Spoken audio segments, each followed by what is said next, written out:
तो चलिए आज बात करते हैं मुंशी प्रेमचंद की एक बहुत ही कमाल की कहानी बड़े भाई साहब की।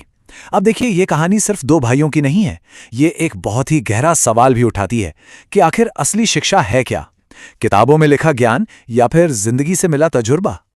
देखिए, कहानी की शुरुआत ही ना एक बड़ी मजेदार पहेली से होती है। सोचिए, एक हॉस्टल में दो भाई हैं। एक तरफ है बड़ा भाई जो दिन रात बस किताबों में ही खोया रहता है, लेकिन इम्तिहान में हो जाता है फेल।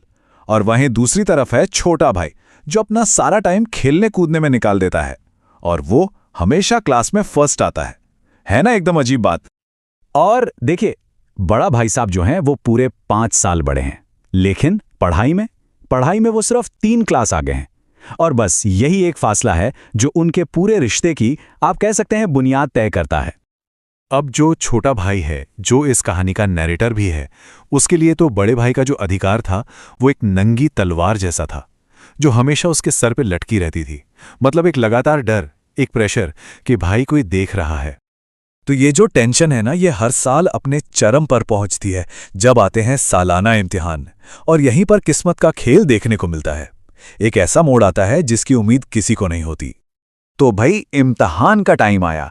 बड़े भाई साहब ने तो अपना सारा सुख चैन, खेलना कूदना सब कुछ कुर्बान कर दिया और बस किताबों में लगे रहे। और छोटा भाई, अरे उसका मन तो खेल के मैदान से हटने का नाम ही नहीं ले रहा था। और फिर आया रिजल्ट, और क्या हुआ? वही हुआ जिसकी उम्मीद नहीं थी। बड़ा भाई एक बार फिर फेल, और छोटा भाई न सिर्फ पास हुआ बल्कि क्लास में फर्स्ट आया। अब सोचिए, दोनों के बीच जो 3 क्लास का फासला था वो घटकर सिर्फ 1 क्लास का रह गया। और इस कामयाबी का असर ये हुआ कि छोटे भाई के अंदर ना थोड़ा थोड़ा घमंड आने लगा। उसे लगने लगा कि भाई अब क्या है, बड़े भाई साहब के पास अब मुझे डांटने का कोई हक नहीं बचा। लेकिन बड़े भाई साहब भी कहाँ चुप रहने वाले थे। उन्होंने छोटे भाई के इस घमंड को पकड़ लिया और एक ऐसा लेक्चर दिया कि सारा नशा उतर गया। उन्होंने साफ साफ कहा कि ये तुम्हारी मेहनत का फल नहीं है, ये तो बस किस्मत थी, जैसे किसी अंधे के हाथ बटेर लग जाती है। और पता है, यहीं से कहानी और भी ज्यादा दिलचस्प हो जाती है, क्योंकि अब बड़े भाई की जो बातें हैं वो सिर्फ डांट फटकार नहीं है, वो उस पूरे एजुकेशन सिस्टम पर एक तीखा कटाक्ष है जिसमें वो खुद भी तो फंसे हुए हैं। वो एक बहुत ही सीधा और जरूरी सवाल पूछते हैं कि भाई ऐसी पढ़ाई लिखाई का आखिर फायदा ही क्या है जिसका असल जिंदगी से कोई लेना देना ही ना हो। वो कहते हैं कि अलजेब्रा और ज्योमेट्री जैसे सब्जेक्ट्स को मास्टर करना मतलब लोहे के चने चबाने जैसा है। इन मुश्किल चीजों को रटने में पसीना छूट जाता है, लेकिन असल जिंदगी में इनका इस्तेमाल क्या है ये कोई नहीं बताता। और उनकी शिकायतों की लिस्ट तो देखिए कि भाई 8-8 किंग हेनरी का इतिहास क्यों रटें, या उस ज्योमेट्री का क्या करें जिसमें ABC की जगह CBA लिख दो तो सारे नंबर कट जाते हैं, या फिर समय की पाबंदी जैसे छोटे से टॉपिक पर 4 पन्ने का निबंध लिखो। वो मजाक में कहते हैं कि इसी रट्टा मारने को लोग एजुकेशन कहते हैं। ये बातें सुनने में भले ही मजेदार लगे, पर ये उस सिस्टम की असलियत दिखाती हैं जहां समझने से ज्यादा रटने पर जोर है। अब कहानी अपने क्लाइमैक्स पर पहुंचती है। छोटा भाई जो अब और भी ज्यादा बेफिक्र हो गया है, वो एक दिन एक कटी हुई पतंग के पीछे भागते हुए पकड़ा जाता है। और इस बार बड़े भाई साहब उसे अपना सबसे बड़ा लेक्चर देते हैं।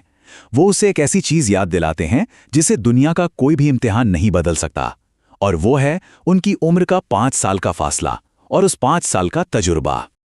और यही इस कहानी का निचोड़ है। बड़ा भाई साफ कहता है, समझ किताबें पढ़ने से नहीं आती, दुनिया देखने से आती है। मतलब कि असली ज्ञान जो है वो डिग्रियों में नहीं बल्कि जिंदगी के तजुर्बे में छिपा है। अपनी बात को समझाने के लिए वो कितने अच्छे उदाहरण देते हैं। वो कहते हैं कि देखो, हमारे अम्मा दादा पढ़े लिखे नहीं हैं, लेकिन घर का हिसाब किताब कैसे चलाना है ये उन्हें बखूबी आता है। कोई बीमार पड़ जाए तो घबराना नहीं, हालात को संभालना है, ये समझ उनमें है। अरे छोड़ो, हमारे जो हेडमास्टर साहब हैं ऑक्सफोर्ड से पढ़कर आए हैं, लेकिन अपना घर चलाने के लिए उन्हें भी अपनी माँ के तजुर्बे की ही जरूरत पड़ती है। और जब बड़ा भाई अपनी जिम्मेदारी का एहसास दिलाता है तो छोटे भाई का सारा घमंड, सारा गुस्सा, सब कुछ पिघल जाता है। उसे पहली बार ये एहसास होता है कि ये जो डांट फटकार थी, ये गुस्सा नहीं था, ये प्यार था, ये फिक्र थी। और ठीक उसी पल एक बहुत ही खूबसूरत चीज होती है। एक कटी हुई पतंग उनके ऊपर से गुजरती है और वो गंभीर, हर वक्त डांटने वाले बड़े भाई साहब अपने अंदर के बच्चे को रोक नहीं पाते। वो उछलकर उस पतंग की डोर पकड़ते हैं और हॉस्टल की तरफ दौड़ पड़ते हैं, और छोटा भाई बस उन्हें देखकर मुस्कुराता हुआ उनके पीछे पीछे दौड़ने लगता है। तो इस कमाल की कहानी से आखिर हम क्या सीखते हैं? इसका जवाब मिलता है प्रेमचंद की लिखने की कला में, उस जादू में जिससे वो इंसानी मन की छोटी से छोटी बात को भी कागज पर उतार देते थे। देखिए, प्रेमचंद की यही तो खासियत थी। वो किसी बड़ी बड़ी फिलॉसफी की बात नहीं करते थे। वो तो बस आम लोगों की, उनके मन में क्या चल रहा है, उनके रिश्ते कैसे हैं, इसकी कहानी कहते थे। और इन्हीं छोटी छोटी कहानियों से जिंदगी की बड़ी बड़ी सच्चाइयां सामने आ जाती थीं। और आखिर में ये कहानी हम सबके लिए एक सवाल छोड़ जाती है, जो आज के दौर में शायद और भी ज्यादा जरूरी हो गया है, कि असल में ज्यादा कीमती क्या है, एक डिग्री या फिर जिंदगी से मिला अनुभव? और इसका जवाब शायद हम सबको अपने अपने लिए खुद ही ढूंढना है।